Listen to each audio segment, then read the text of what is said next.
نحمدہ ونصلی علی رسولہ الکریم۔ میرے محترم بزرگوں دوستو، اللہ جل شانہ کی ذات عالی نے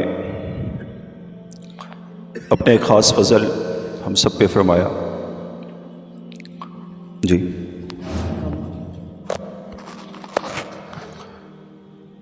ہم سب کے قدم ایک بہت بڑے کام کی طرف اللہ نے اٹھوائے۔ حضرت شیخ صاحب لکھتے ہیں، میری طلب بھی کسی کے کرم کا صدقہ ہے، قدم یہ خود نہیں اٹھتے اٹھائے جاتے۔ اللہ کی ذات عالی کا خاص فضل کہ انبیاء معصومین کا کام اللہ کی ذات عالی نے ہم جیسوں کے ہاتھ میں دے دیا۔ میرے دوستو، ایک ایسا طاقتور کام ہے جو انسانیت کی تربیت اور اصلاح کی صدیوں کے خلا کو چند سالوں میں پر کر سکتا ہے۔ ایک بہت طاقتور عمل ہے۔ اولیاء صاحب اس کو تسخیر عالم کا نسخہ فرماتے تھے۔ ایک ایسا کام ہے جو قلوب انسانی کے رخ کو اللہ کی طرف پھیر دیتا ہے۔ سب سے بڑی اس کائنات کے اندر کی مشکل تشکیل انبیاء علیہ السلام کی ہے۔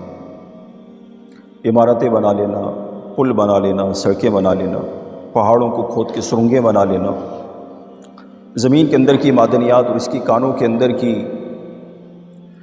قیمتی چیزوں کو باہر نکال دینا، ٹھیک ہے، بڑی جان فشانی کا کام ہے۔ لیکن ایک انسان کی تربیت کر کے اس کو ایک ایسا انسان بنا لینا کہ وہ فرشتوں کے لیے بھی قابل رشک بن جائے، وہ ان صفات کے ساتھ آراستہ ہو جائے جس کی وجہ سے اللہ جل شانہ اس کی پیدائش سے پہلے ہی فرشتوں پر فخر فرما رہے ہیں کہ میں سروئے زمین پر اپنا خلیفہ بنانے والا ہوں۔ ایک انسان کو ان صفات سے آراستہ کر لے، یہ اس کائنات کی سب سے مشکل تشکیل ہے۔ انبیاء علیہ السلام کی اس برگزیدہ جماعت کو، جس کو معصوم کہا کہ ان کے ارادے اور عمل میں کسی بھی قسم کی گناہ کی گنجائش نہیں ہے، اللہ کی نافرمانی کی گنجائش نہیں، وہ اپنے ارادے اپنے عمل کے اعتبار سے ہر گناہ سے پاک ہیں، ان کے ارادے میں بھی شر داخل نہیں ہو سکتا، ان سے کسی شر کا ظہور نہیں ہو سکتا، وہ سراپا خیر ہے۔ ان کی عقل اور ان کے ظاہری اور باطنی قوتیں وہ عام انسانوں سے بہت بلند، اللہ کی وحی کا نزول ان کے دلوں پر ہوتا ہے، معمولی نہیں ہے انبیاء علیہ السلام کہ اتنی برگزیدہ جماعت کے انتخاب اس مشکل کام کے لیے کہ انسانوں کو انسان بنا دو۔ پھر تو وہ کام اللہ کی ذات عالی نے حضور صلی اللہ علیہ وسلم کی امت کو دے دیا۔ حضور والے مقصد کی تکمیل یہ امت کرے گی۔ اس کام کے ساتھ ہماری نسبت معمولی نہیں ہے، بہت بڑا اللہ کا فضل۔ ہمارے استاد جی ایک موقع پہ قصہ سنانے لگے عبرت کے لیے۔ بغداد میں قحط پڑ گیا، خشک سالی ہو گئی، کھیتیاں اجڑ گئیں، لوگوں کے مال مویشی مر گئے، جو بھی گزر بسر کا سامان تھا سب ختم ہو گیا، فاقوں پہ فاقے آنے لگے۔ اب جب موت آنکھوں سے دکھنے لگی تو ایک مائی نے اپنے میاں سے کہا، شہر چلے جاؤ اور کچھ مزدوری کر کے لے آؤ، چند ٹکے کما کے لے آؤ۔ بھیڑ بکریاں تھیں وہ تو مر گئیں، اب ہم ہی رہ گئے ہیں، تو کیا تم بھوک کی وجہ سے ہمیں بھی ہلاک کرنا چاہتے ہو؟ میں نے کہا، دیکھو، شہر جانے کے لیے کسی ہنر کی ضرورت ہے، اور میں ہنرمند آدمی نہیں ہوں، میں نے بچپن سے آج تک بکریاں چرائیں، تو میرے بس میں نہیں ہے کہ میں شہر میں جاؤں اور تمہارے لیے گزر بسر کا کوئی سامان کر سکوں۔ تو بی بی نے کہا، ایسا کر لو، بادشاہ نے آج کل دربار عام لگا رکھا ہے، وہ ہر محتاج کی ضرورت مند کی داد رسی کر رہا ہے، سر عام آ کے بیٹھ جاتے ہیں اور جس کی جو ضرورت ہے وہ اپنا حال آ کے بادشاہ سے کہہ رہا ہے، تم بھی چلے جاؤ۔ کہا، میں 2 ہاتھ 2 پاؤں لے کر کیسے بادشاہ کے حضور حاضر ہو جاؤں؟ ہاتھ میں کچھ ہدیہ تو ہو، کچھ منہ لے کے جاؤں اس کے دربار میں۔ تو بیوی نے کہا، دیکھو، اس وقت تو قحط سالی ہے، کیا بادشاہ اور کیا فقیر سب ہی پانی کی بوند بوند کو ترس رہے ہیں، تو میں ایسا کر لیتی ہوں کہ گاؤں کے تالاب کے اندر جو تھوڑا بہت کیچڑ میں پانی رچا بسا ہے اس کو نچوڑ کر نتھار کر لاتی ہوں، وہ مٹکا بھر کر تم بادشاہ کی خدمت پہ لے جاؤ۔ اس وقت تو یہی بادشاہ کے لیے آب حیات بن جائے گا۔ تو بیوی کی رائے بادشاہ کو، اس کو دیہاتی آدمی کو بڑی پسند آئی۔ میں نے کہا ٹھیک انتظام کرو۔ کپڑا لے گئی ساتھ، اس کیچڑ پہ لگا رہی ہے، نچوڑ کر مٹکا بھر رہی ہے۔ وہ بدبودار پانی، گلا سڑا پانی، پینے کے قابل کہاں تھا وہ پانی، لیکن وہ سر پہ مٹکا لیے ہوئے بغداد کی طرف چل پڑا، شہر کی طرف چل پڑا۔ کافی دن کا پیدل سفر طے کرنے کے بعد بادشاہ کے دربار عام میں پہنچا۔ دیہاتی آدمی کو سر پہ مٹکا اٹھائے ہوئے دیکھا۔ بادشاہ نے دربانوں سے کہا کہ اس کو روکنا نہیں، اس کو سیدھا میرے پاس آنے دو۔ بادشاہ کے حضور حاضر ہوا۔ کیا لائے ہو ہمارے لیے؟ بادشاہ سلامت، اس وقت قحط نے ہمیں ہلاک کر دیا اور آپ کسی کی زد میں ہیں تو میں آپ کے لیے پانی کا تحفہ لے کر آیا۔ کوئی خاص پانی ہے؟ جی بادشاہ سلامت، بس یہی آب حیات سمجھ لیجیے، یہی آب حیات سمجھ لیجیے۔ ڈھکن اٹھا کے جو سونگا تو اس کی بدبو نے بادشاہ کے دماغ کو چکرا دیا۔ بادشاہ نے تحمل سے کام لیا، غصہ نہیں کیا، اپنے جذبات کو ضبط کر لیا، قابو کر لیا، اور اپنے دربان سے کہا کہ اس کا مٹکا شاہی مٹکے میں خالی کر دو، اس کو صاف پانی سے دھو دو اور ہیرے جواہرات اور سونے کی اشرفیوں سے اس کے مٹکے کو بھر دو، اور پھر یہ بھرا ہوا مٹکا اس کے سر پہ رکھ کر اس کو دریائے فرات کے کنارے کنارے اس کے گاؤں کی طرف چلتا کر دو۔ سفر تو دور کا پڑے گا، لیکن ہم تھوڑا سا اس کو ایک سبق سکھانا چاہتے ہیں۔ اب وہ اشرفیوں کو بھرا ہوا مٹکا اور ہیرے جواہرات سے لدا ہوا، اب جو وہ دریائے فرات کے کنارے جا کے پہنچا، حدیث میں آتے ہیں کہ یہ دریائے فرات یہ جنت کا دریا ہے، شیشے کی طرح صاف پانی۔ تو وہ جو لبالب پانی دریا کا بھرا ہوا اس نے دیکھا تو اس کی آنکھیں کھل گئیں کہ ہو، میں نکما اور نالائق، میں اپنے تنگ ذہن اور اپنے ظرف کے مطابق اس گلے سڑے پانی کو آب حیات سمجھ کر بادشاہ کے حضور پیش کر رہا ہوں، اور بادشاہ کی وسعت ظرفی دیکھو، اس کی ذرہ نوازی اور غریب نوازی دیکھو کہ اس نے جوتے مروانے کی بجائے اور پھٹکارنے کی بجائے اور دھتکارنے کی بجائے میرے اس ناپاک سے ہدیے کو قبول کر لیا، اور صرف قبول ہی نہیں کیا بلکہ شرف قبول کے ساتھ مجھے اپنے ہدیے سے مالا مال کر دیا، اور پھر مجھے یہ دکھانے کے لیے کہ میرے پاس تو اس جیسے دریا ہیں صاف شفاف پانی کے بھرے ہوئے، تمہارے اس گندے گلے سڑے پانی کی میری نگاہ میں کیا حیثیت ہے کہ مجھے اتنا بڑا سبق بھی اس نے سکھلا دیا۔ تو استاد جی کہنے لگے کہ یہ مثال ہے ہماری اللہ کی بارگاہ میں کہ ہم جیسے نکمے اور نالائق، نجاستوں سے بھرے ہوئے، گناہوں اور معصیت سے بھرے ہوئے، کیا ہماری فکریں ہوں گی، کیا ہمارے جذبات ہوں گے، کتنی ہمیں اللہ کی معرفت حاصل ہوگی، کتنا ہمارے اندر شان ابدیت ہوگی، جی کتنا ہم اپنے نفس امارہ کے رذائل سے پاک ہو کر نفس مطمئنہ تک عروج کر چکے ہوں گے۔ کچھ بھی تو پاس نہیں ہے اس بے سر و سامانی کے عالم میں، جو کچھ اللہ کی نسبت سے کر رہے ہیں، اور وہ اللہ جل شانہ اس کو شرف قبول عطا فرما کر ہمیں کچھ آگے کا موقع دے رہے ہیں، اور ساتھ اپنی شان بے نیازی بھی دکھا رہے ہیں کہ دیکھو انبیاء علیہ السلام جیسی معصوم ہستیاں، کہ ان کی معرفت اور ان کی عبادتیں، ان کا علم و عمل، ان کی وہ ساری زندگی کی قربانیاں، کہ ہم تو اس سے بھی بے نیاز ہیں۔ نبی بھیجتے نبیوں کو انسانیت کی ہدایت کے لیے، تو قادر تھے کہ انسانوں کو ہدایت دے دیتے، آخر نبیوں کو ہدایت کون دیتا ہے؟ وہ اللہ ہی تو دیتے۔ نبی کی ہدایت کے لیے تو کوئی نبی نہیں آتا، کہ وہ اللہ تو بے نیاز۔ ویسے تو یہ ہے فضل کہ بلا اہلیت اور بلا استحقاق، باوجود ہزاروں خطاؤں کے، گناہوں کے، اللہ کی ذات عالی نے اپنی رحمت کا ہاتھ بڑھا کر ایک بہت بڑا کام، جی عالم انسانیت کے انقلاب کا کام، ایک بہت بڑا کام اللہ کی ذات عالی نے اپنے فضل سے ہمارے ہاتھوں میں دے دیا۔ اس کو کہتے ہیں فضل، اور ویسے فضل باقی رہتا ہے قدر سے۔ 1970 کے بعد حضرت جی انعام الحسن صاحب رحمۃ اللہ تعالیٰ نے اپنی پوری توجہ اور اپنی پوری قوت مرکوز کر دی اس بات پر کہ اب کام کے پھیلاؤ سے زیادہ اہم ہے کام کا گہراؤ، اور اب کام کے تعارف سے زیادہ بڑا مسئلہ ہے کام کے تحفظ کا، کام کی حفاظت کا۔ اور یہ چیز وابستہ ہے کام کرنے والے عملے کی دو چیزوں کے ساتھ۔ یہ جو مجمع دعوت کی نسبت سے پورے عالم میں پھیل رہا ہے، اپنے گلی کوچے سے لے کر اپنے مسجد کے پڑوس میں رہنے والے ایک گھر اور ایک فرد سے لے کر دنیا کے آخری کنارے پہ بسنے والے انسان کی فکر میں یہ اپنے جان و مال کو قربان کر رہا ہے، یہ اپنی قیمتی صلاحیتیں، اپنی قیمتی استعدادیں، دل دماغ کی سوچ اور فکریں، راتوں کے آنسو اور دعائیں، یہ سب کچھ خرچ کر رہا ہے کہ مسجد کے اس ایک فرد سے لے کر دنیا کے آخری کنارے پہ بسنے والا انسان، کہ پورے عالم انسانیت کا نقشہ ہی بدل جائے کہ یہ سب کچھ جو یہ مجمع پیش کر رہا ہے، اس مجمع کے اندر اس محنت کی نسبت سے صفات کتنی پیدا ہو رہی ہیں۔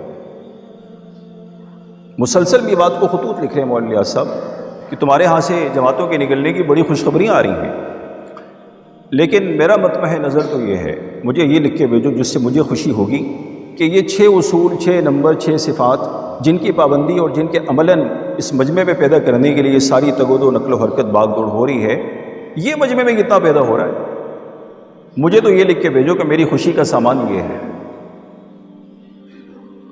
ویسے یہ مجمع عملاً ان صفات کے ساتھ کتنا متصف ہو رہا ہے۔ اللہ کا فیصلہ اس مجمع کی صفات پر ہے۔ اگر میں دوستو ہمارا دل اللہ کے سارے غیر سے اللہ کی ذات عالی کی طرف پھر رہا ہے، ہمارا دل دماغ اللہ کے غیر کے تأثر سے پاک ہو رہا ہے، یہ کائنات میں جو کچھ پھیلا ہوا ہے اس سے کوئی امید، اس کا کوئی ڈر، اس کا کوئی خوف اگر ہمارے دل میں نہیں ہے، ہمارا دل اللہ کے ماں سے واسے پاک، ایک اللہ کی محبت، اللہ کی عظمت، اللہ کی ذات کے ساتھ امید اور خوف کا تعلق دل کا قائم ہو چکا ہے، اور یہ مجمع جس ایمان کی دعوت لے کے چل رہا ہے خود اس کے کمال سے آراستہ ہو گیا ہے۔ اس کے پاس ملک مال نہ بھی ہو، یہ بے سو سامانی میں بھی اللہ کو ساتھ لے کر مطمئن ہو، یہ اللہ کو ساتھ لے کے مطمئن ہو۔ اللہ کی معیت اس کے لیے سب سے بڑی نعمت ہے، کسی کی تائید کی ضرورت نہیں ہے، نہ حکومتوں کی، نہ فوجوں کی، نہ مال والوں کی، کسی کی نہیں، ایک اللہ کی تائید، اللہ کی مدد و نصرت، اللہ کی معیت، اس پر کتنا اعتماد، اس پر کتنا اطمینان اس مجمع کا بن رہا ہے۔ ویسے اگر عملاً یہ کیفیت ہمارے اندر کی بن رہی ہے کہ ہم اللہ کے غیر سے مستغنی ہو رہے ہیں اور ہمارا دل اللہ کی عظمت سے، اللہ کی محبت سے، اللہ کی ذات و صفات کے تأثر و یقین سے پر ہو رہا ہے، تو یقین جانیے کہ بے سور و سامانی میں بھی ہماری یہ نقل و حرکت انسانوں کی ہدایت کے فیصلے اللہ سے کرا دے گی۔ کچھ بھی حضور صلی اللہ علیہ وسلم کے پاس نہیں ہے جی، یتیمی کی حالت میں پیدا کر رہے ہیں، کسی بادشاہ کے گھر میں پیدا نہیں کر رہے، خزانوں کا اور تخت و تاج کا بادشاہ اور مالک نہیں بنا رہے حضور صلی اللہ علیہ وسلم، لشکر ساتھ نہیں کر رہے، بے سور و سامانی میں نبوت دے رہے، اور حضرات صحابہ کرام میں سے بھی وہ جو مستضعفین ہیں، کمزور ہیں، ان کو حضور صلی اللہ علیہ وسلم کے ساتھ کر رہے ہیں، اور کیا دے رہے ہیں؟ پوری انسانیت اور قیامت تک آنے والی انسانیت کے انقلاب کا وہ اعلیٰ کام، اتنا بڑا کام، اتنی بڑی ذمہ داری اس بے سر و سامانی کی حالت میں حضور صلی اللہ علیہ وسلم کو دے رہے ہیں۔ کیوں؟ کہ اللہ خود ساتھ ہے، اللہ خود ساتھ ہے۔ اللہ کا ساتھ ہو جانا میرے دوستو یہ داعی کے لیے سب سے بڑی چیز ہے کہ ہمارے اندر کے یقین، میرے دوستو جس یقین کی دعوت ہم دوسروں کو دے رہے ہیں، یا مسئلہ ایمان کا بھی نہیں، ہمارے بڑے کہتے ہیں ہم یقین کی دعوت دے رہے ہیں۔ جیسے صبح صادق کے وقت میں ابھی سورج کی چند کرنیں طلوع ہوئی ہیں، لیکن وہ روشنی اندھیرے کے ساتھ ملی ہوئی ہے، اور وہ روشنی گواہی دے رہی ہے کہ عنقریب سورج طلوع ہونے والا ہے۔ تو اس اندھیرے اور روشنی کا جو ملاپ ہے، جو گواہی دے رہا ہے کہ سورج طلوع ہوگا، اس حالت کو کہتے ہیں ایمان۔ اور میں اس تو سورج کو اپنی آنکھوں سے چڑھتا ہوا دیکھ کر یہ گواہی دینا کہ ہاں یہ ہے سورج، یہ سورج ہے، اس کیفیت کا نام ہے یقین۔ تو اس مجمع سے یقین مطلوب ہے، اللہ کی ذات کا یقین، اللہ کی صفات کا یقین، جو کچھ اللہ اور اس کے رسول نے خبر دی ہے اس کا یقین، ایسا کہ جیسے سر سے دیکھ رہے ہیں، سر کی آنکھوں سے یہ سب کچھ دکھ رہا ہے، یہ کیفیت حضرات صحابہ اکرام کی پورے مجموعے کی حضور صلی اللہ علیہ وسلم نے بنا دی. صحابی کیا کہہ رہے ہیں؟ عامر بن قیس رضی اللہ تعالیٰ عنہ فرما رہے ہیں کہ اگر جنت و جہنم میری آنکھوں کے سامنے آ جائے اور مجھ سے مطالبہ کیا جائے کہ اب بتاؤ تمہارے یقین میں کچھ اضافہ ہوا، تو میں کہوں گا کہ نہیں. بن دیکھے وہ کیفیت ہے کہ جیسے سر کی آنکھوں سے دیکھ کر ہے. یہ کیفیت بن رہی ہے. ثابت بن اکرم رضی اللہ تعالیٰ عنہ دیکھ رہے ہیں ابو ہریرہ رضی اللہ تعالیٰ عنہ کو غزوہ موتا کے موقع پہ کہ دشمن کا لشکر دیکھ کر حیران و پریشان ہے. ابو ہریرہ لگتا ہے تم دشمن کے لشکر کو دیکھ کے پریشان ہو گئے ہو. 1,00,000 کا لشکر پہلی دفعہ عرب کی سرزمین پہ دیکھا اور صحابہ کی کل تعداد 3,000. تو کہنے لگے ہاں میں تو بالکل پریشان ہو گیا ہوں. سامنے تو گھوڑے ہی گھوڑے، انسان ہی انسان، لوہا ہی لوہا، تو اور ہم ہیں 3,000 اور نہتے ہیں، کوئی پرسان حال نہیں ہے. فرمایا ہاں تم بدر کے موقع پہ ہمارے ساتھ نہیں تھے، تم بدر کے موقع پہ ہمارے ساتھ نہیں تھے. آج بھی میں تمہیں وہ گھاٹی دکھا سکتا ہوں جہاں سے فرشتے نکل کر ہماری مدد کے لیے آ رہے تھے. میں سو یہ یقین کی کیفیت، اللہ کے غیر کی بے بسی اللہ کی قدرت کے سامنے. یہ اللہ کا غیر کتنا عاجز ہے، اللہ کا غیر کتنا بے بس ہے. اس کے ہاتھ میں نہیں ہے کچھ، اللہ کے ہاتھ میں سب کچھ ہے. ویسے یہ چیز اندر کا یقین اور اندر کا وجدان بن جائے. حاجی صاحب رحمۃ اللہ تعالی علیہ اکثر فرماتے تھے دیکھو اگر ہمارے اس مجمع میں کسی کی نظر ایک لمحے کے لیے بھی اللہ کے غیر کی طرف گئی، ایک لمحے کے لیے دل نے اللہ کے غیر کو جھانکا، تو ہمارے کام کی جان نکل گئی.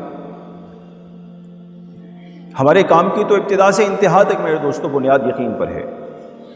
بدر میں اسی یقین کی مشق کرائی اور اس یقین کی مشق حنین تک چلی گئی. اور تھوڑا سا حضرات صحابہ اکرام کی یہ توجہ کہ آج تو ہمارا لشکر 3 گنا زیادہ ہے اور بالکل بدر کے برعکس معاملہ ہو رہا ہے ہمارے ساتھ. آج دشمن 4,000 اور ہم 12,000. تو کیا ہوا؟ اللہ کی آئی ہوئی مدد اٹھ گئی. وضاقت علیہم الارض بما رحبت. جی عرب کی وہ وسعتوں والی زمین ان کے لیے تنگ ہو گئی. سر چھپانے کے لیے جگہ نہیں مل رہی کہ کس درخت کی اوڑ لے لیں اور کس پتھر کے پیچھے جا کے چھپ جائیں دشمن کے تیروں سے. کہ تھوڑا سا دل کی جھانک کا اپنی تعداد کی طرف ہو جانا یہ بھی اللہ کی ذات کو گوارا نہیں ہوا. کہ تم کام کس کا لے کے چل رہے ہو، کام کیا لے کے چل رہے ہو، اور تمہارے دل کس چیز کو جھانک رہے ہیں. کہ دائی کے دل ملک کو جھانک رہا ہو، مال کو جھانک رہا ہو، عہدے منصب کو جھانک رہا ہو، دنیا کی فانی لذتوں کو جھانک رہا ہو، دنیا کی راحتوں کو جھانک رہا ہو. میرے دوستو اتصاف کہ یقین کے ساتھ یہ قلب متصف ہو جائے، اللہ کا غیر وسوسہ بن کے بھی دل سے پار نہ ہو سکے. اس کیفیت کو اپنے دل میں اتنا راسخ کرنے میرے دوستو گھنٹوں کی محنت چاہیے، اس کے لیے برسہ برس کی محنت چاہیے. اس کے لیے اللہ کے غیر کے تأثر کو اپنے قلب سے خالی کرنا، اللہ کی ذات کے تأثر کو اپنے قلب میں بھرنا، اللہ کے حکم کی عظمت اور قدر کہ میں میرے جان سے زیادہ، میرے مال سے زیادہ، میرے سارے تعلقات سے زیادہ اللہ کے حکم کی قیمت ہے. دائی کی نظر اس پر ہوگی. میں مجمع اس صفت کے ساتھ متصف ہو، یہ کیفیت ہمارے اس پورے مجمع کی ہو. اللہ کے امر کے سامنے میری جان کی کوئی قیمت نہیں ہے، میرے مال کی کوئی قیمت نہیں ہے. قریش گرفتار ہو کر آئے 70 قریش. بدر کے موقع پہ مشورہ ہوا کہ کیا کریں. تو بکر رضی اللہ تعالیٰ عنہ کی رائے بنی کہ فدیہ لے کے سب کو آزاد کر دیتے ہیں، یہ ہمارے رشتہ دار ہیں اور کل کو انشاءاللہ اسلام قبول کر کے ہمارے دست و بازو بنیں گے، اللہ پاک ان سے دین کا کام لیں گے. عمر رضی اللہ تعالیٰ عنہ کی رائے کیا بن رہی ہے کہ جس کا جو رشتہ دار ہے وہ اس کے ہاتھ میں دے دیا جائے. اور پھر یا رسول اللہ آپ اپنی انگلی کا ایک اشارہ کر دیں اور ہم اپنی تلواروں سے اپنے رشتہ داروں کے سر کاٹ کر آج اس کا ثبوت دے دیں کہ ہم اپنے دودھ اور خون کے سارے رشتوں سے آزاد ہو کر ایک اللہ اور اس کے رسول کے رشتے میں بن چکے ہیں. میں سو یہ کیفیت مطلوب ہے اس مجمع سے. ہم اپنے نفسانی تعلقات کے تابع ہو کے نہیں چلیں گے،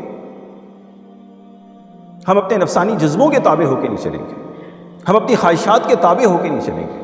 ہماری ترجیحات کچھ اور ہیں. ہماری ترجیح آخرت ہے، ہماری ترجیح اللہ کا امر ہے، ہماری ترجیح رسول اللہ صلی اللہ علیہ وسلم کی اتباع اور اس اتباع میں بھی اتباع کامل ہے. بیسو یہ اس مجمع کا شعار ہے، یہ اس مجمع کی علامت ہے، یہ ہے وہ تبلیغ جو اس مجمع سے چاہی جا رہی کہ ہمارا کردار، ہمارا عمل یہ ہے تبلیغ۔ ہماری باتوں کا نام تبلیغ نہیں ہے میرے دوستوں۔ اگر صرف ہم نے 6 نمبر کی بات کہہ دینے کو تبلیغ سمجھ لیا ہے تو یہ تبلیغ صرف صورت اور ظاہر کے اعتبار سے تبلیغ ہے۔ تبلیغ کا مغز کہ یہ مجمع مجسمہ صفات بن جائے، اس مجمع کا عمل، اس مجمع کا کردار یہ بتا رہا ہو کہ ہاں یہ ہے تبلیغ کی محنت، یہ ہے تبلیغ کی محنت، اس مجمع کی ترجیحات بتا رہی ہوں۔ حضرت عمر رضی اللہ تعالیٰ عنہ نے صرف اتنا ہی تو عرض کیا تھا، یا رسول اللہ آپ تو اللہ کے لاڈلے ہیں، آپ اللہ کے چہیتے ہیں، یہ کیسر و کسرا اللہ کے دشمن ہو کر دنیا کی لذتوں اور نعمتوں میں ہیں، یہ نہروں اور باغوں کے اندر ہیں، اور آپ اللہ کے لاڈلے اور چہیتے ہو کر اس مشقت میں ہیں کہ اس چٹائی کے نشانات آپ کے نرم و نازک جسم پر ابھر رہے ہیں، اور گھر کی کل کائنات جو میں دیکھ رہا ہوں، 2 چمڑے ہیں جو بغیر رنگے ہوئے، بغیر دباغت کے سامنے لٹک رہے ہیں، اور ایک مٹھی بھر جو ہے جو کونے کے اندر پڑی ہوئی ہے۔ یا رسول اللہ آپ کے گھر کا کل سامان یہ ہے، تو آپ بھی دعا کر لیجئے کچھ اللہ پاک کے نشان اس دنیا کی وسعت ہمیں بھی دے دیں، دنیا کی وسعت اللہ پاک ہمیں بھی دے دیں۔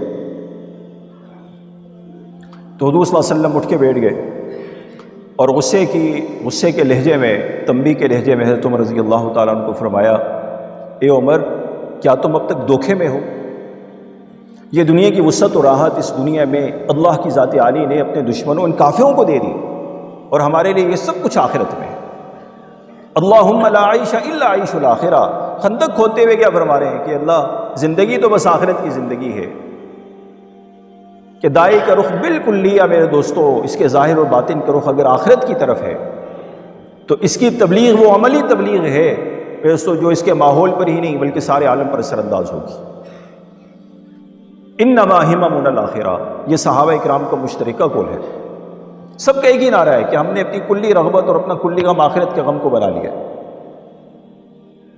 ہمارا سب کچھ، ہماری ساری رغبت، ہمارا سارا شوق وہ کیا بن گیا ہے؟ آخرت، کہ ویسے تو دنیا کے غم سے فارغ ہو جانا، دنیا کے غم سے فارغ ہو جانا، آخرت کو اپنی اول ترجیح بنا لینا۔ انصار نے حضور صلی اللہ علیہ وسلم سے مطالبہ کیا، آخری جو بیت عقبہ ہوئی، کہ یا رسول اللہ اوس اور خزرج آپس میں باہم بائی بن گئے ہیں، ان کے آپس کی عداوتیں اور جھگڑے ختم ہو گئے، تو مدینہ منورہ کی فضا آپ کے لیے بالکل ہموار اور سازگار ہے، اگر آپ مدینہ منورہ تشریف لے آئیں تو اللہ پاک وہاں سے دین کی حیات اور دین کی سرسبزی کی شکلیں قائم فرما دیں گے۔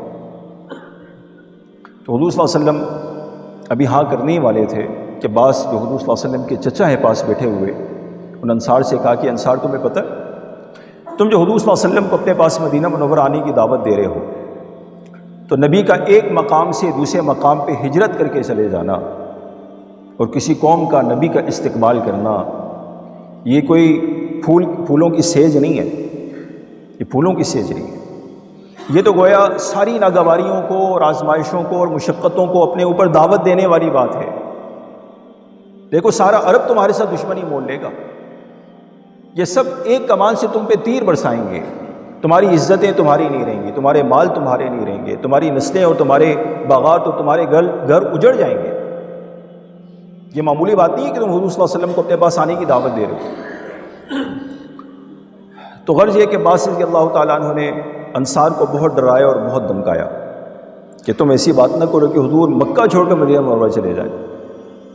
انصار نے کہا یا رسول اللہ اس آدمی کو ہم نہیں جانتے یہ کون ہے، لیکن یہ جو ہمیں ڈرانے اور دھمکانے کی کوشش کر رہا ہے کہ اگر ہم آپ کو سینے سے لگا لیں اور اس کے لیے تیار ہو جائیں کہ چاروں طرف سے ہم آپ کے لیے ڈھال کا کام کریں گے، آپ کی عزت، آپ کا جان و مال، اس کی حفاظت ہم کریں گے، تو یا رسول اللہ یہ مشقتوں کی آنے کی بات کر رہا ہے، اگر یہ سب کچھ ہم سہ لیں اور اس کے بدلے ہم آپ کی حفاظت کر لیں تو ہمیں کیا ملے گا؟ ہمیں کیا ملے گا؟ تو اسے دنیا کے عہدے اور منصب کا لالچ نہیں دیا، دنیا کی راحتوں کا لالچ نہیں دیا، کیا ارشاد فرمایا؟ اس کے بدلے تمہیں جنت ملے گی۔ یا رسول اللہ ہم راضی ہیں، یا رسول اللہ ہم راضی ہیں، صبراً یا آل یاسر ان موعدکم الجنہ، مشقتوں میں آل یاسر کو دیکھ رہے ہیں کیا سمیہ، کیا عمار اور کیا یاسر کے پورا خاندان ان مشقتوں میں گرفتار ہے، لیکن کس پہ ابھار رہے ہیں؟ آخرت پر، آخرت پر ابھار رہے ہیں۔ میرے دوستو، تبلیغ کی ساری مشقتوں کے بدلے ہمیں آخرت چاہیے، دنیا کی راحتیں نہیں چاہیے۔ بعض اوقات صحابہ کرام کی فتوحات کے واقعات سنا کر یہ ذہن بننے لگتا ہے، جیسے ایک ساتھی نے پرائیویٹ مرکز کے اندر ایک دفعہ ملاقات ہوئی تو کہنے لگے یار مشقتیں کر کر کے تو تھک گئے، کب وہ صحابہ کرام کی فتوحات والا منظر ہم دیکھیں گے؟ جی کب وہ منظر ہم دیکھیں؟ مشقتیں کر کر کے تھک گئے۔ تو میں نے ان سے عرض کیا کہ حضرت عمر بن عبد العزیز رحمۃ اللہ تعالیٰ علیہ نے ایک دفعہ اپنے زمانے کے تبع تابعین کو منع کیا تھا کہ تم صحابہ کرام کی طرح گھوڑے سمندر اور دریاؤں میں نہ ڈالنا، وہ تو پار ہو گئے تھے، تم ڈوب جاؤ گے۔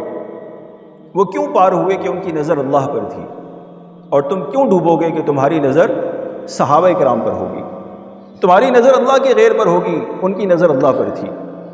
صحابہ کرام کی نظر آخرت پر تھی تو دنیا لونڈی بن کر ان کے پاس آ گئی، اور ہماری نظر صحابہ کرام کی فتوحات پر ہے۔ مشقتیں تو ہم بھی کر رہے ہیں، لیکن میرے دوستو ہماری نظر فتوحات پر ہے، اس سے فتوحات ہو نہیں سکتی کہ جب تک کلی رغبت اندر کی آخرت نہ بن جائے۔ رخ آخرت کی طرف کرنا میرے دوستو۔ تبلیغ کے محنت سے مقصود کیا ہے؟ آخرت۔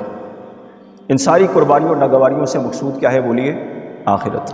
وہاں کا اجر و ثواب، وہاں کا اعزاز و اکرام، وہاں حضور پاک صلی اللہ علیہ وسلم کے استقبال، وہاں جنت کے درجات، اللہ کی ذات کا دیدار۔ کہ دوستو یہ ہمارا مقصود ہے، یہ ہمارا مقصود ہے۔ ہاں دنیا کے وعدے یقینی ہیں، لیکن دنیا، اس کی راحت، یہ ہمارا مطلوب اور مقصود نہیں ہے۔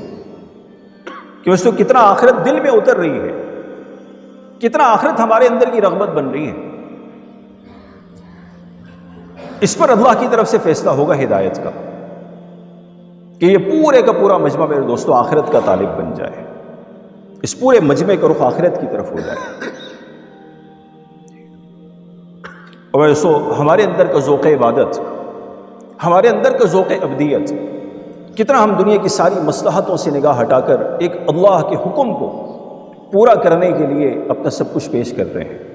اے اللہ تیرا حکم بہت قابل قدر ہے، میری جان، میرا مال، میری عزت و آبرو، میرے تعلقات تیرے حکم کے سامنے سب بے قیمت ہیں۔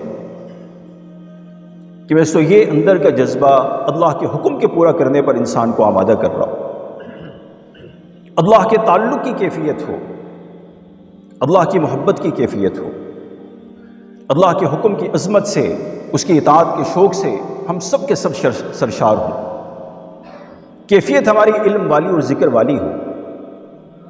علیہ صاحب رحمۃ اللہ تعالی علیہ کی بات ہے، ہم فرماتے ہیں کہ دیکھو ہماری تبلیغ کی محنت، ہماری تبلیغ کی محنت یہ امت کے اندر کسی جزوی اصلاح کی محنت نہیں ہے، ہم اس محنت کے ذریعے پورے دین کو، اسلام کے پورے علمی اور عملی نظام کو پوری امت میں زندہ کرنا چاہتے ہیں۔ اس سے ہماری یہ محنت شریعت و طریقت کی، حقیقت و سیاست کی، ان تمام چیزوں کی جامع محنت ہے۔ دائی ایک طرف جہاں دین کے مٹنے پر اس کے اندر کی بے چینی اور اڑن بڑھ رہی ہے اور اس کے جان و مال کی قربانی کے جذبہ بڑھ رہا ہے، ایک طرف اس کا اللہ کے ساتھ کا تعلق بڑھ رہا ہے، اس کے اندر اپنی آخرت کا فکر بڑھ رہا ہے، اس کے اندر کا ذوق عبادت اور ذوق ابدیت ترقی کر رہا ہے، ایک طرف اس کی قوت دعا بڑھ رہی ہے، ایک طرف اس کے اخلاق کا تزکیہ ہو رہا ہے، تو دوسری طرف اس کے اندر کا علم اور ذکر، اس کے اندر دین کی سمجھ اور دین کا تفقہ، دین کی پختہ سمجھ، اللہ کے سارے ماسوات سے استغنا، کہ دوستو یہ ساری کی ساری صفات کی جامعیت یہ ہے تبلیغ کی محنت، کہ یہ پورے کا پورا مجمع میرے دوستو اپنی ذات کے اعتبار سے ان 6 کی 6 صفات میں ترقی کرتا چلا جائے۔ مولانا صاحب فرماتے ہیں دیکھو ہر کام ایک مقصد کے لیے شروع ہوتا ہے، لیکن آہستہ آہستہ کام مقصد بن جاتا ہے اور مقصد ذہنوں سے نکل جاتا ہے۔ اور فرماتے ہیں کہ ہمارا مقصد کیا ہے؟ ہمارا مقصد یہ ہے کہ یہ پورے کا پورا مجمع روزانہ کے اعتبار سے ان 6 نمبروں میں 6 صفات میں ترقی کرتا چلا جائے۔ میرے محترم بزرگوں دوستو، اللہ کی ذات علی نے ایک کام دیا، اور یہ کام اپنے بننے کا کام ہے، یہ کام پوری امت کے سنبھلنے کا کام ہے۔ یہ کام ساری انسانیت کی ہدایت کا کام ہے، اور فیصلہ میرے دوستوں میرے اور آپ کے طرز زندگی اور طرز فکر پر ہے۔ ہمارے دن رات کیسے گزرتے ہیں، ہم کن چیزوں کو اپنی زندگی کا مقصد اور مطمع نظر اور ہدف بنا کر جینا مرنا طے کرتے ہیں۔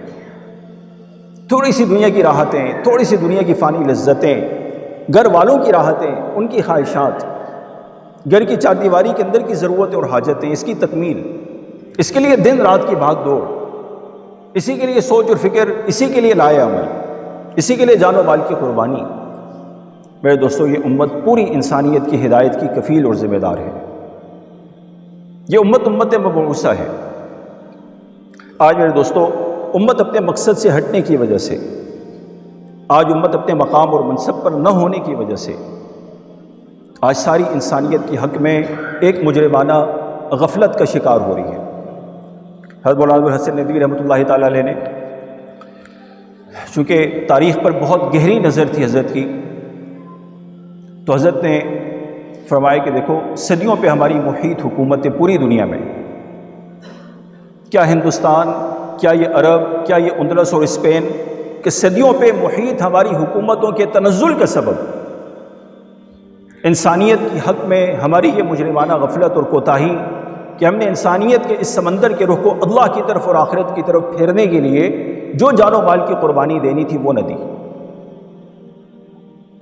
علم کا بہت بڑا ماحول بنا ہمارے ہاں۔ مدینہ منورہ کے بارے میں جیسے علماء کرام نے لکھا ہے، فقہ مالکی کا ایک بہت بڑا اصول یہ ہے کہ جو مدینہ منورہ والے کر رہے ہیں اس کے لیے کسی حجت اور دلیل کی ضرورت نہیں ہے، ان کا عمل ہی دلیل ہے۔ تعامل اہل مدینہ، قرطبہ میں اسپین میں یہ ماحول بنا علمی اعتبار سے، روحانیت کے اعتبار سے بڑی بڑی خانقاہیں، تزکیے کی لائن سے بہت بڑے بڑے مراکز وہاں قائم ہو گئے۔ لیکن میرے دوستو وہ نقل و حرکت، جان و مال کی قربانی کا وہ رخ جو اس امت کے ذمہ انسانیت کی ہدایت کے لیے تھا، اس رخ پر امت کے نہ ہونے کی وجہ سے میرے دوستو اللہ کی ذات عالی کی طرف سے یہ دن دیکھنا پڑا کہ مسلمانوں کی ہڈیاں تک قبروں سے اکھیڑ کر سمندر میں پھینک دی گئی۔ تنزل اور انحطاط کا ایسا عالم۔ دیکھیں ہمارے بڑے کہتے ہیں کہ ہر چیز اپنے مقصد پر ہونے سے ہی قیمتی ہوتی ہے، اپنے مقام پر ہونے سے ہی اس کی طاقت کا اندازہ ہوتا ہے۔ ایک شیر اگر پنجرے میں قید ہے تو میں اس کی طاقت کیا ہے کہ ایک چھوٹا سا بچہ بھی اس کے قریب پہنچ جائے، ایک کمزور دل عورت بھی اس کے قریب پہنچ جائے۔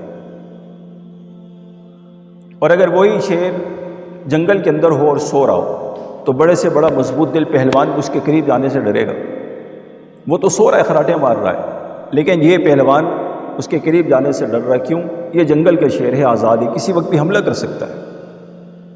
ایک چھوٹی سی 2 انچ کی گولی اگر ہاتھ پہ لے کر چوہے کو مارے تو نہیں مرے گا، لیکن اگر اس کو بندوق کی نالی میں ڈال کر فائر کر دیں تو اسے ہاتھی اور شیر بھی مر سکتا ہے۔ اس کی طاقت اپنی جگہ پہ ظاہر ہوئی۔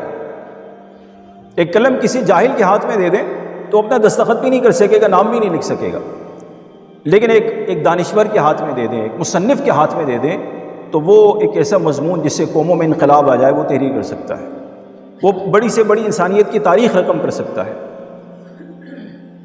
کہ اس قلم کی طاقت اپنی جگہ ظاہر ہوئی۔ اس امت کی طاقت جہاں یہ امت ہونی چاہیے تھی میرے دوستو وہاں ظاہر ہوگی۔ یہ امت ملک مال بنانے کے لیے نہیں آئی، یہ غیروں کی طرح اس زمین کے اندر کی پھیلی ہوئی چیزوں پر محنت کے لیے، کائناتی نقشوں پر کھپنے کے لیے نہیں آئی۔ اس امت کی ترقی کا معیار کائنات کے اندر کی پھیلی ہوئی چیزیں نہیں ہیں۔ اس دنیا کے اندر پنپ جانا، اس دنیا کی راحتوں کو اور عیش و عشرت کے سامانوں کو اکٹھا کر لینا اور دنیا کی زیب و زینت کے اسباب اکٹھے کر لینا، میرے تو یہ اس امت کی ترقی نہیں ہے، یہ اس امت کے وجود کا مقصد نہیں ہے۔ ہدایت انسانی اس امت کے وجود کا مقصد ہے۔ اسے صحابہ کرام کا مجموعہ باوجود اس کے کہ بہت تھوڑا تھا، لیکن دوستوں ملک مال کا ہر جذبہ حضور صلی اللہ علیہ وسلم نے ان کے اندر سے مٹا کر ایک جذبہ کہ انسانیت کو ہدایت ملے، اللہ کا کلمہ بلند ہو جائے، اس ایک جذبے سے صحابہ کرام کے پورے مجمع کو بھر دیا، ان کو ایمان کے کمالات سے آراستہ کر دیا، صفات ایمانی ان کے اندر بھر دی، ان کو تقوی و توکل کے کمال تک پہنچا دیا، اللہ کے وعدوں پر یقین اور اطمینان کی کیفیت اس مجمع کے اندر پیدا کی، اس مجمع کا رخ دنیا سے آخرت کی طرف پھیرا۔ سعد بن ابی وقاص رضی اللہ تعالیٰ عنہ نے مدائن کے محل پر کھڑے ہو کر اپنے لشکر کو دیکھ کر 3500 سال کے خزانے جو ان کے محلات کی تخانوں میں بھرے ہوئے تھے، جی وہ اپنے پاؤں سے رونتے ہوئے کیا فرمایا کہ اگر میرے اس لشکر کے کسی ایک فرد کے اندر کا جذبہ بھی دنیا کا ہوتا، ان خزانوں کے حاصل کرنے کا ہوتا، تو کہا اللہ کی قسم ہمارے یہ پورا لشکر اس دریائے دجلہ کے اس کی موجوں اور نہروں کے اندر ڈوب جاتا۔ ہم اس دریا کو کبھی بھی پار نہ کر سکتے ہیں، ہم اس دریا کو پار نہ کر سکتے۔ باطن کا اتنا تزکیہ حضور صلی اللہ علیہ وسلم نے فرما دیا۔ اس میں وہ مجموعہ باوجود اس کے کہ بہت تھوڑا سا تھا، لیکن اپنے اندر کی صفات کی وجہ سے، اللہ کے ساتھ کے تعلق کی وجہ سے، جس تعلق نے دین کے مٹنے پر ان کو بے چین کر دیا کہ حضور صلی اللہ علیہ وسلم کے وصال کے فوراً بعد کا منظر جو ابو بکر رضی اللہ تعالیٰ عنہ کی خلافت کے بالکل شروع میں قائم ہو کیا کہ ارتداد کی آگ لگ گئی۔ بڑے بڑے قبائل جنہوں نے مسیلمہ کذاب کے ہاتھ پر بیعت کر لی، 1 لاکھ کے قریب کا مجموعہ اس نے اکٹھا کر لیا۔ بنو اسد کا طلحہ اسدی، عرب کی سرزمین کا سب سے بڑا جنگجو، اتنا بہادر کہ وہ خالد بن ولید رضی اللہ تعالیٰ عنہ نے فرمایا مسیلمہ کذاب کے مقابلے میں کہ طلحہ جیسا آدمی تو ہمارا مقابلہ کر نہیں سکا، مسیلمہ کذاب ہمارے مقابلے میں کہاں ٹک سکتا ہے؟ کہ بڑا زور آور اور بڑا جنگجو آدمی، بڑے قبائل پر اس کا تسلط ہو گیا، ارتداد کی آگ لگ گئی۔ اور حضرت صحابہ کرام فرماتے ہیں ہم نے 3 دن مدینہ منورہ کے راستوں کا پہرا دیا اس ڈر سے کہ ایسا نہ ہو کہ دشمن آج مدینہ میں داخل ہو جائے یا کل داخل ہو جائے۔ 3 دن تک فرمایا ہم ڈر کی وجہ سے، خوف و ہراس کی وجہ سے سو نہیں سکے۔ اور ایسے وقت میں ابو بکر رضی اللہ تعالیٰ عنہ حضرات صحابہ کرام کے مجمع کو بلا کے مشورہ کر رہے ہیں اسامہ کا لشکر بھیجنے کے بعد کہ بتاؤ اب کیا کریں، یہ جو 200-250 کا مجمع بچ گیا ہے مدینہ منورہ کے اندر، اب بتاؤ کیا کریں۔ وہ سارے کے سارے قبائل جنہوں نے زکوٰۃ دینے کا انکار کر دیا ہے کہ حضور کو زکوٰۃ دیتے تھے ابو بکر کو نہیں دیں گے، بتاؤ ان قبائل کا کیا کریں۔ حضرات صحابہ کرام نے کیا فرمایا کہ ایسا موقع مدینہ منورہ کو اول تو اسامہ کے لشکر سے خالی کرنے کا نہیں تھا کہ ہم چاروں طرف سے حالات کے گھیرے میں ہیں اور دشمن کی نگاہیں اس وقت مدینہ منورہ پر ہیں۔ یہ حضور صلی اللہ علیہ وسلم کا اسلام کا مرکز تھا، تو مرکز کا نشان مٹانا چاہتا ہے دشمن۔ ایسے وقت میں اسامہ کے لشکر کی روانگی کی کوئی تک نہیں بنتی تھی، لیکن آپ نے روانہ کر دیا۔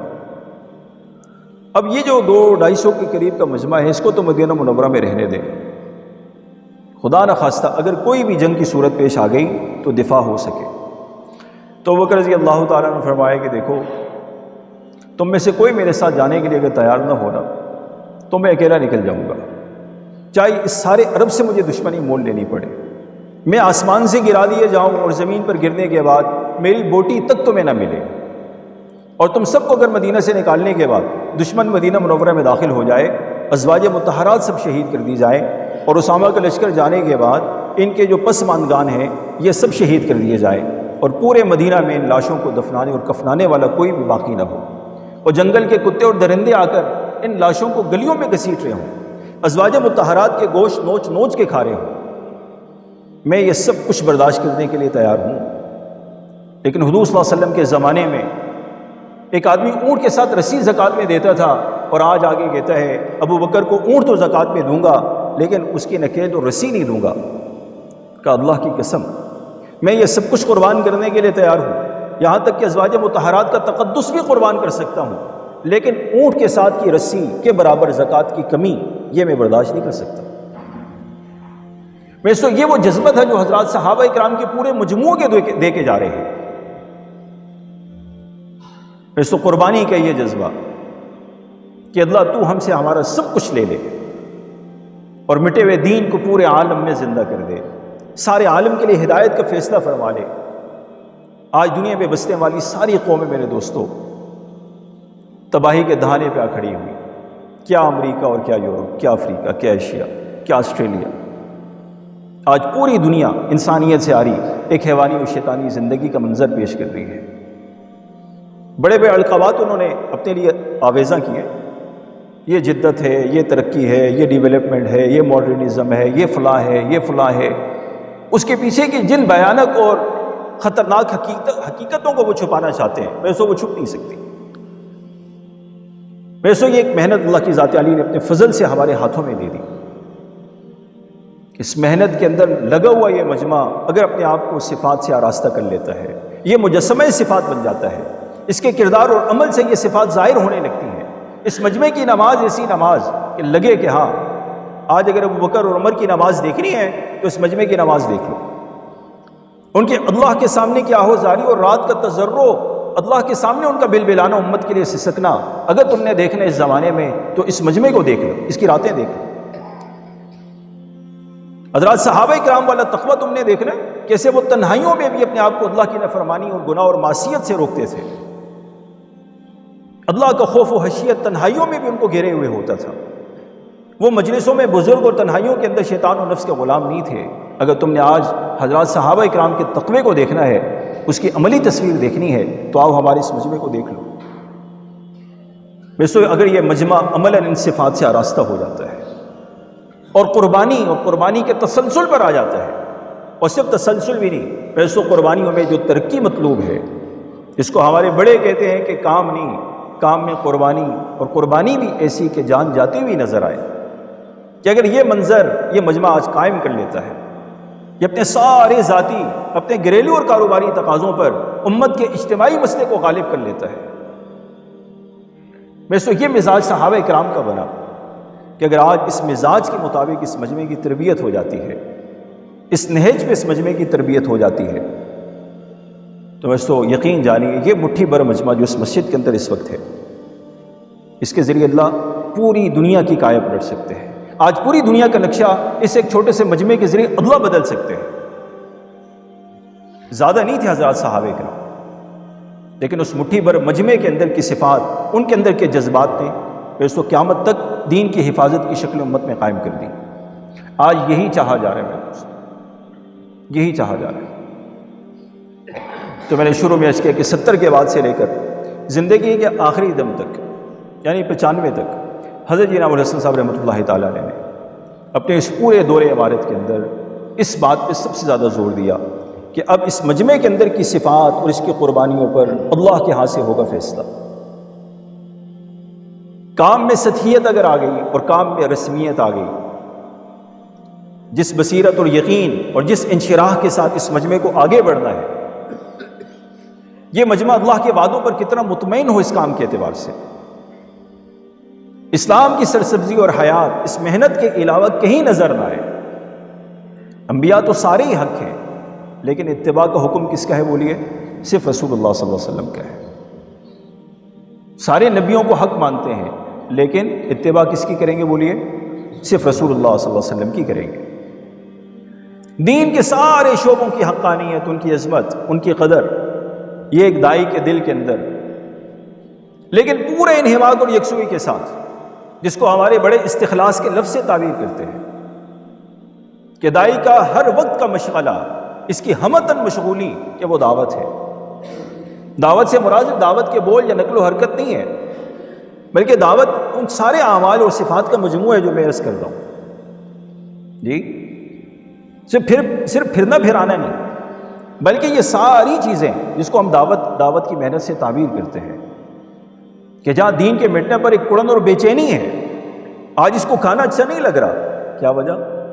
کہ آج گلی میں گزرتے ہوئے، مسجد کی طرف آتے ہوئے میں نے حضور صلی اللہ علیہ وسلم کی فلاں سنت مٹتے ہوئے دیکھ لی، آج کھانا اچھا نہیں لگ رہا، آج طبیعت میں کچھ گپ شپ کا جی موڈ نہیں ہے آپ کا، خیریت تو ہے، کچھ خاموشی سی ہے طبیعت میں، بے چینی سی ہے، ہاں جی، آج محلے کے اندر اللہ کا فلاں حکم ٹوٹتا ہوا دیکھ لیا ہے، کتنا قلق، اتنی بے چینی کہ ہاں یہ تو تھوڑی ہے، یہ تو تھوڑی ہے، یہ تو تھوڑی ہے۔ اکلوتا بیٹا جو 10 سال کی امیدوں کے بعد اور دعاؤں کے بعد پیدا ہوا تھا، اگر میرے ہاتھ پاؤں باندھ کر، مجھے ستون کے ساتھ باندھ کر میرے اس ننھے منھے اکلوتے بیٹے کو ایک آدمی ذبح کر کے چلا جائے، اور میں چیخیں مار رہا ہوں اور میں سسک رہا ہوں کہ اس بیٹے کے ذبح ہو جانے کا غم تھوڑا ہے، ایک دائی کے دل کے اندر میرے دوستو کسی بھی سنت کے مٹ جانے کا اور خلاف شریعت کسی کام کا ہو جانا اور اللہ کے حکم کے خلاف کسی کام کا ہو جانا، اس سے بھی زیادہ سخت ہے، اس سے بھی زیادہ سخت ہے۔ مومن تو میرے دوستوں اپنی ذات سے زیادہ اللہ سے محبت کرتا ہے، وہ تو اپنے سارے نفسانی تعلقات سے زیادہ اللہ اور اس کے رسول کے ساتھ تعلق رکھتا ہے۔ اسے کہا مومن کا دل، اس کی ایمانی اور اسلامی غیرت اس کو گوارا کر سکتی ہے کہ یہ اللہ کے کسی حکم کو مٹتا ہوا دیکھے، کہ جہاں میرے دوستوں دعوت کی لائن سے یہ بے چینی، علماء کے ساتھ مجالست، علماء کے ساتھ ہمارے اختلاط، ان کا تفقد احوال، ان کے علمی فیوز و برکات سے ہمارا مستفید ہونا، اپنی زندگی کی ہر لائن کو ان پہ پیش کرنا، زندگی کے ہر شعبے میں ان والے علم کو داخل کرنا، ان کی رہبری اور رہنمائی اور سرپرستی کو حاصل کرنا، اور اس کو جہاں تنہائیوں اور خلوتوں کے اندر اللہ کے ساتھ ذکر کے ذریعے تعلق، کہ دل دماغ روح سے اللہ کے غیر کا ہر تأثر مٹ جائے۔ جیسے آج اللہ کی ذات طاق نسیان میں ہے، ایسے میرے دوستو اللہ کے ماں سوا کو بھول جائیں۔ بلکہ مولانا صاحب تو فرماتے ہیں کہ جب تک دائی اپنے آپ سے بھی بے خود نہ ہو جائے، اس کے اندر اپنی ذات سے بھی غفلت نہ آ جائے، یہ اللہ کی محبت اور معرفت کے مقام کو پہنچ نہیں سکتا۔ فنا کی تہ میں بقا کا راز مضمر ہے، فنا کی تہ میں بقا کا راز مضمر ہے۔ فنا سے کیا مراد؟ یہ فنائے روحانی مراد ہے، فنائے قلبی مراد ہے۔ ویسوں کہ ذکر کی لائن سے رسوخ، ذکر کی لائن سے ہمارے اس مجمع کے اندر کی پختگی اور اخلاق کا تزکیہ، کہ یہ مجمع ہو اور کسی کو بھی دین و دنیا میں آگے بڑھتا ہوا دیکھ کر اس کے اندر چبن ہو، حسد ہو، نہیں ہو سکتا۔ کہ یہ مجمع تو خیر خواہ ہے سب کا، اس مجمع کے اندر انا اور میں کا جذبہ، اس مجمع کی ناک اونچی نہیں، یہ تو سراپے تواضع و تذلل ہے، یہ مجمع تو سراپے تواضع ہے۔ اس مجمع کو اس چیز کا علم ہے کہ ایک ذرہ برابر تکبر ہمیں جنت سے اتنا دور پھینک دے گا کہ جہاں جنت کی خوشبو بھی نہ آ سکے، اور فرمایا کہ جنت کی خوشبو 40 سال کی مسافت تک پہنچتی ہے۔ اللہ اکبر! اس مجمع کا ایسا تزکیہ ہوا کہ یہ کبر سے پاک ہو گیا، یہ حسد سے پاک ہو گیا، یہ بخل سے پاک ہو گیا، یہ جاہ طلبی سے، بڑا بننے سے، خود نمائی و خودرائی سے پاک ہو گیا۔ جی اس کے اندر سے حب دنیا نکل گئی۔ یہ تو آخرت کا طالب ہے۔ جی اس مجمع کے اندر تو صرف آخرت ہی آخرت ہے۔ اللہ اکبر! یہ آپ کا عہدہ، آپ کا منصب، آپ کی دنیا کی راحت، دنیا کا آرام، جی یہ سب کچھ میں نے آخرت کے لیے رکھ دیا ہے، یہ سب کچھ آخرت کے لیے رکھ دیا ہے۔ یہ دنیا کا نقصان ہو رہا ہے، کچھ تو پرواہ کر لو کہ نہیں۔ اس کام کا مزاج یہ ہے کہ اللہ اور اس کے رسول کی محبت اور اطاعت میں دنیا کا بڑے سے بڑا حرج گوارا کر لیں گے، دنیا کے دھوکے میں نہیں آئیں گے، دین کے نام پہ بھی دنیا کے دھوکے میں نہیں آئیں گے۔ مصعب بن عمیر رضی اللہ تعالیٰ عنہ سامنے سے گزر گئے، اور ایک چھوٹی سی لنگی جس سے نیچے کا جسم چھپا ہوا ہے اور اوپر کا سارا نرم و نازک سفید جسم نظر آ رہا ہے، تو حضور صلی اللہ علیہ وسلم ان کی ساری پچھلی کارگزاری صحابہ کے مجمع کو سنا رہے کہ کیسے ناز و نعمت والی زندگی تھی، ہر قسم کی راحتیں والدین نے ان کو گھر میں میسر کر رکھی تھی، اچھی خوشبو، اچھا لباس، اچھا کھانا، بڑی اور عمدہ لباس پہنتے تھے، اور پورا مدینہ مصعب کی تعریف کرتا تھا۔ جس گلی سے یہ گزرتے تھے تو گھروں کے اندر کی خوشبو سب کو متوجہ کرتی تھی کہ مصعب گزرے، کہ یہ ایسا معصوم بچہ تھا۔ جی سب کی آنکھوں کی ٹھنڈک تھا یہ مکہ مکرمہ میں۔ آج اللہ اور اس کے رسول کی محبت میں اس کا یہ حال ہو گیا۔ ایک چھوٹی سی لنگی، وہ بھی پورا جسم چھپانے کے لیے میسر نہیں ہے۔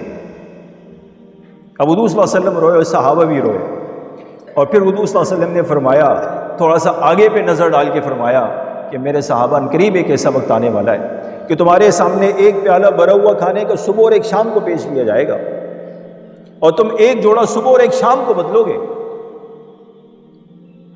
تو یا رسول اللہ، یہ جو وسعت اور فراوانی کا وقت ہوگا، پھر تو ہم دین کے کاموں کے لیے اور زیادہ فارغ ہو جائیں گے۔ فرمایا کہ نہیں میرے صحابہ، اس دھوکے میں نہ ہو، اس دھوکے میں نہ ہو۔ جب دنیا کسی کی طرف آتی ہے تو اس کی زندگی کے پورے نہج کو، اس کی زندگی کے پورے طرز کو متاثر کر دیتی ہے، یہاں تک کہ یہ دنیا دلوں میں بھی سرایت کر جاتی ہے، دلوں میں بھی سرایت کر جاتی ہے۔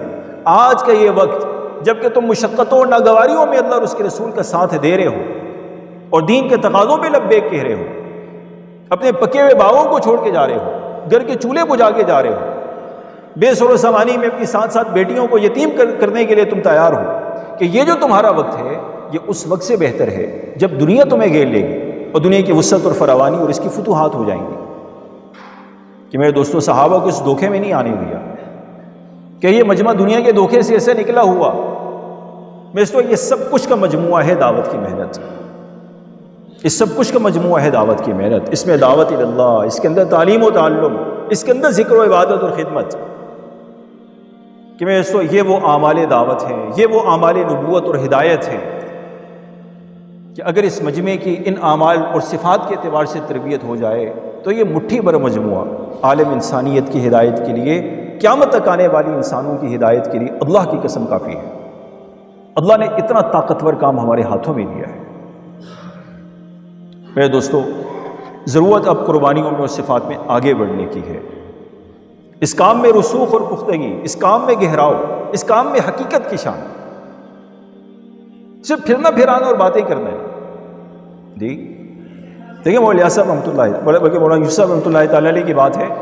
فرماتے ہیں کہ اگر ہمارا مجمع علم اور ذکر اس تیسرے نمبر پر محنت نہیں کرے گا، علم اور ذکر کے نمبر پہ محنت نہیں کرے گا، تو حضرت کی بات ہے کہ پھر ہمارے یہ پھرنا پھرانا صرف آوارگی ہے. کیا فرمایا؟ کہ ہمارا پھرنا پھرانا کیا ہو جائے گا؟ صرف آوارگی ہے. اس سے یہ امید وابستہ کرنا کہ دین، اس سے یہ امید وابستہ کرنا کہ ملکوں اور قوموں کی ہدایت،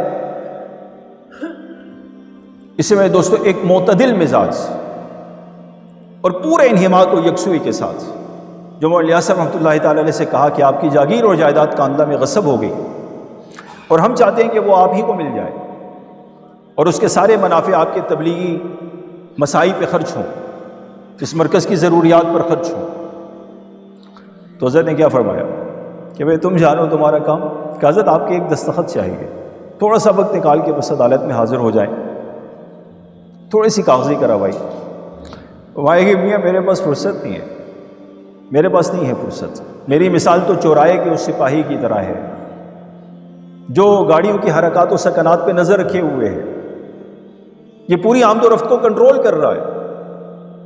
اور بھی بہت لانجے ہوں گے اور بھی بہت ساری مصروفیتیں ہوں گی، لیکن یہ وقت تو اپنے کام پر توجہ دینے کا ہے کہ اگر یہاں سے میں ٹل جاؤں تھوڑی دیر کے لیے، جیسے وہ چوراہے کے سپاہی تھوڑا سا ٹل جائے، بے شک وہ کسی ضروری میٹنگ میں گیا، گھر کی کسی ضرورت کو پورا کرنے کے لیے گیا، لیکن پیچھے گاڑیوں کے تصادم سے جو جانی مالی نقصان ہوگا اس کی پوچھ اس سپاہی سے ہوگی کہ تم اپنی ڈیوٹی کے وقت میں کہاں تھے. کہ میرے دوستو جب ذمہ داری کا یہ احساس اس مجمع میں پیدا ہوگا، ہم میں سے کوئی بھی معمولی نہیں ہے جو اس محنت کے ساتھ نسبت و تعلق رکھتا ہے. کوئی بھی معمولی نہیں کہ ہم اپنے گھر بار کے تقاضوں کو ترجیح دے رہے ہوں، ہم اپنے کاروباری مشاغل کو تبلیغ کی محنت پہ غالب کر کے چل رہے ہوں، ہماری ترجیح دنیا بنی ہوئی ہو، ہماری ترجیح دنیا کی راحتیں اور آسائشیں بنی ہوئی ہوں. نہیں میرے دوستو، یہ ہے تربیت کا وہ پہلا قدم جس کو ہم قربانی کہتے ہیں.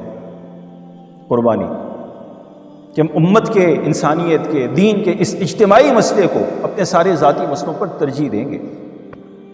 کہ ویسے اگر یہ مزاج و ذہن بن جائے، ایک طرف ان اعمال اور صفات میں ترقی اور دوسری طرف قربانیوں میں ترقی. جی حمزہ رضی اللہ تعالیٰ عنہ کے جسم کے 9 ٹکڑے اور حضور صلی اللہ علیہ وسلم اس لاش پہ کھڑے ہیں اور بدر کے اس میں، احد کے اس میدان میں کیا فرما رہے ہیں کہ میرے چچا اگر تمہارے گھر کی عورتوں کے غم کا اور درد کے بڑھ جانے کا اندیشہ نہ ہوتا تو میں تیری لاش کو اس میدان میں یوں ہی کھلا چھوڑ کے چلا جاتا، میں تجھے سپرد خاک نہ کرتا، اور درندے اور پرندے آ کر تیرے گوشت کو نوچ نوچ کے کھا جاتے ہیں، اور قیامت کے دن تو ان جانوروں کے پیٹوں اور پرندوں کے پوٹوں میں سے نکلتا، اور اللہ پاک تیری شہادت کے اجر کو اور بڑھا دیتے. اللہ تیری شہادت کے اجر کو کیا کرتے؟ اور بڑھا دیتے.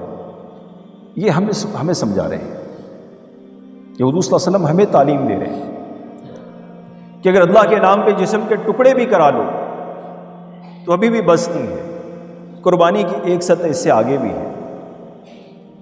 جی اپنی مری ہوئی لاشوں کو اللہ کے راستے میں پھرانا ایک سطح اس سے آگے بھی ہے.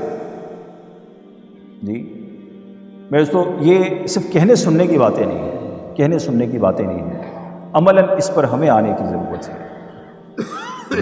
جیسے ایک مجمع کا مجمع میرے دوستوں دنیا کی محبت میں اور دنیا کے اندر ایسا منہمک کہ اس نے اپنی آخرت کو اللہ رسول کی اطاعت کو آج امت اور انسانیت کے اس اجتماعی مسئلے اپنے ذاتی مسئلوں پہ ذبح کر رکھا ہے، تو کیوں نہ ایک ایسا مجموعہ جو اللہ اور اس کے رسول کی محبت اور اطاعت کے شوق میں، اللہ کی رضا کی طلب کے حصول میں، اس آخرت کی فکر میں اور انسانیت کی ہدایت والے عالی مقصد کے لیے تھوڑا سا اپنی دنیا کا حرج برداشت کر لے، تھوڑا سا دنیا کا حرج، جس کا حرج بادشاہ نے بھی برداشت کرنا ہے، ایک فقیر نے بھی برداشت کرنا ہے جی۔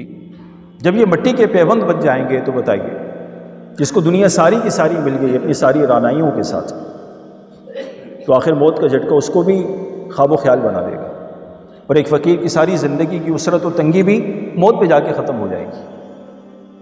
اس لیے دنیا کی خوشی اور دنیا کی تنگی میں اس کو یہ نہ پریشانی کی چیز ہے نہ خوشی کی چیز، اصل تو آخرت۔ تو کہ دنیا کی اس وقتی اور فانی لذت کے لیے مجمع کا مجمع، ہزاروں نہیں لاکھوں کروڑوں نہیں اربوں لوگ اس وقت پورے عالم کا منظر دیکھ سکتے ہیں ہم لوگ کہ آج انہوں نے میرے دوستو اللہ اور اس کے رسول کی اطاعت کو، آخرت کو داؤ پہ لگا رکھا ہے۔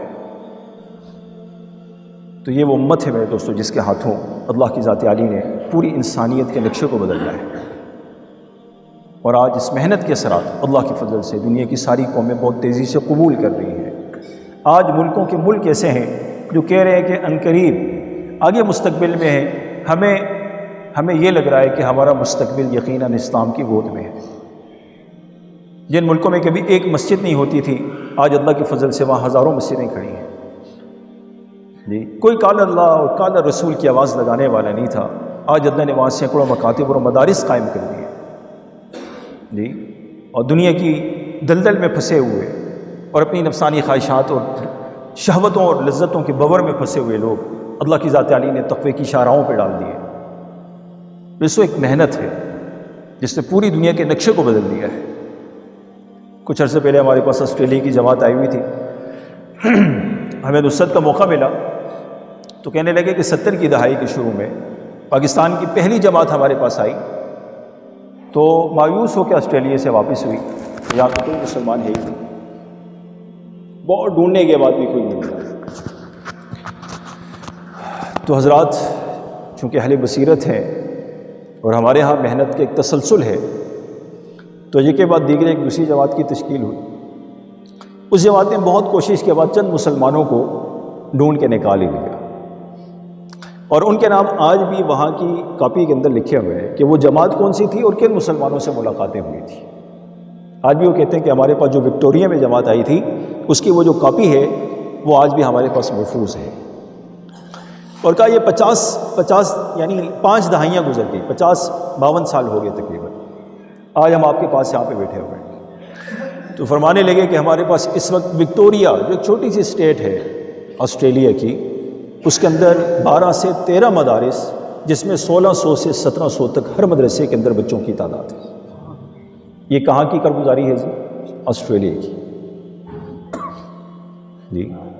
امریکہ کی ہر اسٹیٹ کی کارگزاری آپ لے لیں جی، وہ چلی اور ارجنٹائن کی کارگزاری لے لیں، ٹرینیڈاڈ کی کارگزاری لے لیں، ویسٹ انڈیز کی کارگزاری لے لیں، اب ساؤتھ افریقہ کی، ناروے کی کارگزاری لے لیں، مشرق مغرب شمال جنوب، دنیا کی 4 سمتوں میں بسنے والی انسانیت، اللہ کی ذات عالی نے دنیا کی ہر قوم، کیا عرب اور کیا عجم، کیا ترک اور کیا کرد، کیا ایرانی اور کیا افغانی جی، اور کیا پاکستانی اور کیا ہندی، اللہ نے میرے دوستو سارے عالم کے اندر اس محنت کے ذریعے اپنی ذات کا، رسول اللہ صلی اللہ علیہ وسلم کی ذات اقدس کا، ان کی تعلیمات کا، قرآن کا، اسلام کا، آخرت کا، ان تمام غیبی حقائق کا جو حضور صلی اللہ علیہ وسلم کے ذریعے ہمیں ملے ہیں، آج اللہ نے اس محنت کے ذریعے پوری انسانیت کو اس کا تعارف کرا دیا ہے۔ ضرورت میرے دوستوں نقل و حرکت کی مقدار کو بڑھانے کی ہے، اپنی محنت کی رفتار کو بڑھانے کی ضرورت ہے، قربانیوں میں آگے سے آگے بڑھنے کی ضرورت ہے، اور ایک عملی نمونہ صفات کا اپنی ذات سے بننے کی ضرورت ہے جی۔ اسی کے لیے اللہ جل شان نے ہمیں اپنے بڑوں کی صحبت، جس کو جوڑ کا نام لیا جاتا ہے جی، پورے عالم میں اللہ کے فضل سے ایک فضا بن رہی ہے۔ 2014 کی بات ہے، ہم انہی دنوں میں تھے دبئی کے اندر، تو وہاں ایک ساتھی ملے جنہوں نے ہمیں سب سے اجازت لی اور مجھے انہوں نے گشتوں میں استعمال کرنا شروع کیا۔ شارجہ مرکز کے اندر تھے ہم لوگ، تو وہاں وہ آ جاتے تھے پھر علین میں، اجمان میں، راس الخیمہ میں، دبئی میں، ان 5 ریاستوں کے اندر وہ ہمیں استعمال کرتے رہے۔ تو جب جوڑ کی آواز لگی تو ہم نے دیکھا کہ عربوں کی آنکھوں میں آنسو، کہ ہمیں بڑوں نے بلایا۔ کیا کہہ رہے تھے وہ؟ ہمیں بڑوں نے بلایا۔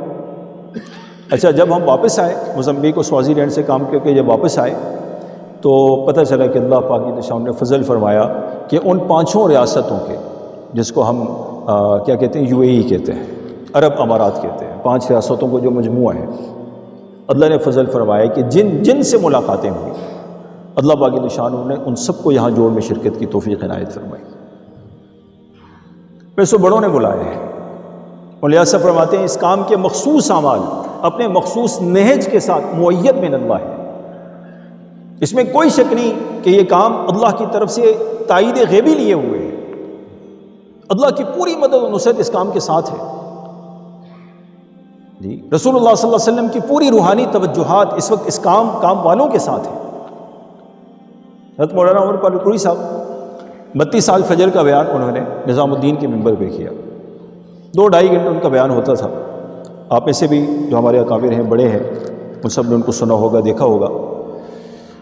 تو سنائے میں نے رائیوڈ میں جب وہ بیان کرتے تھے تو پورے مجمع پہ سناٹا چھا جاتا تھا۔ سب اپنے کاموں کو چھوڑ کر، یہاں تک کہ انتظام والے بھی حضرت کے بیان کی طرف متوجہ ہو جاتے تھے۔ فجر کے بیان کے بعد اکثر معمول تھا آرام کرنے کا، اور یہ ایسا وقت تھا کہ جس میں حضرت کو حضور صلی اللہ علیہ وسلم کی زیارت ہوا کرتی تھی۔ تو فجر کے بیان کے بعد حضرت جی نام الحسن صاحب نے ایک موقع پہ فرمایا کہ مولوی عمر، عربوں میں بھی بات کر لینا بعد میں۔ تو حضرت میں کس موضوع پہ بات کروں؟ فرمائے اخلاص اور استخلاص پہ بات کرنا۔ حضرت کچھ فرمائیے، اخلاص اور استخلاص پہ کیا بات کروں، آپ کی منشا کیا ہے؟ حضرت نے تھوڑی سی وضاحت فرمائی۔ سو گئے۔ تو فرماتے ہیں کہ میں نے خواب میں رسول اللہ صلی اللہ علیہ وسلم کی ملاقات کا شرف حاصل کیا، تو حضور صلی اللہ علیہ وسلم نے فرمایا کہ عمر، عربوں میں تشکیل ہے تمہاری؟ رسول اللہ بالکل، عربوں میں تشکیل ہے۔ اچھا، اخلاص اور استخلاص پہ بات کرنا؟ یا رسول اللہ اخلاص اور استخلاص پہ کیا بات کروں؟ کہ جو مضمون حضرت جی نے بیان کیا تھا، بےعینی رسول اللہ صلی اللہ علیہ وسلم نے وہ مضمون بیان کیا جی۔ یہ واقعہ پڑھنے کے بعد حضرت کی ابیتی میں سوانے میں لکھا ہوا ہے، تو میں نے اسے ایک چیز مستنبط کی۔ میں نے کہا یار، ہمارے بڑے یقیناً ان کے دل، ان کی روحیں رسول اللہ صلی اللہ علیہ وسلم کے قلب اور ان کی روح سے براہ راست مستفیض ہو رہی تھی، اور یہ کیفیت اس کام کے ذریعے اس پورے مجمع کی ہے۔ اس وقت اللہ کی ذات علی نے کتنا بڑا کام ہمیں دیا ہے، اور اس تو ہم ابتدا سے انتہا تک بڑوں کی توجہ اور نگرانی کے اور تربیت کے اس کام میں محتاج ہیں جی، بڑوں کے محتاج ہیں۔ اسے یہ کام صحبت اور محنت ان دونوں چیزوں کے چاہتا ہے۔ ایک طرف بڑوں کی صحبت، ان کو اپنے حوال کی اطلاع دینا جس کو ہم کارگزاری کہتے ہیں، دوسری طرف ان کی طرف سے ملنے والی ہدایات کی روشنی میں اپنے کام کو آگے بڑھانا۔ یہ اطلاع اور اتباع، صحبت اور مجاہدہ جی۔ خندق کے موقع پہ حضور صلی اللہ علیہ وسلم نے اپنے دست مبارک سے نشانات لگائے، ان 2 لکیروں کے بیچ میں خندق کھودنا۔ سلمان فارسی رضی اللہ تعالیٰ عنہ کے ساتھ جو جماعت بنائی تو انہی کی رائے پہ خندق کھود رہے ہیں۔ اللہ کی طرف سے امتحان آیا اور انہی کے حصے میں ایک چٹان نکلی، ایسی چٹان کے بہت زور لگانے کے بعد بھی نہیں ٹوٹی۔ ساتھیوں نے رائے دی کہ ایسا کر لیتے، اس چٹان کے گرد سے جو حضور کا لگایا ہوا نشان ہے، ذرا اس سے باہر ہٹ کر چٹان کے گرد سے یہ خندق کھود کے آگے لے جاتے۔ تو سلمان فارسی کہتے ہیں کہ میں نے ساتھیوں کو منع کیا کہ ہمیں حضور کی لگائی ہوئی حدود سے باہر نکلنے کے لیے پہلے حضور سے پوچھنا پڑے گا، ایسے نہیں منہ اٹھا کے نکل جائیں گے بھائی جی۔ تو فرماتے ہیں میں خود چل کے حضور صلی اللہ علیہ وسلم کے پاس گیا اور عرض کیا یا رسول اللہ، ہمارے حصے میں چٹان نکل آئی اور بہت زور لگانے کے بعد بھی نہیں ٹوٹ رہی۔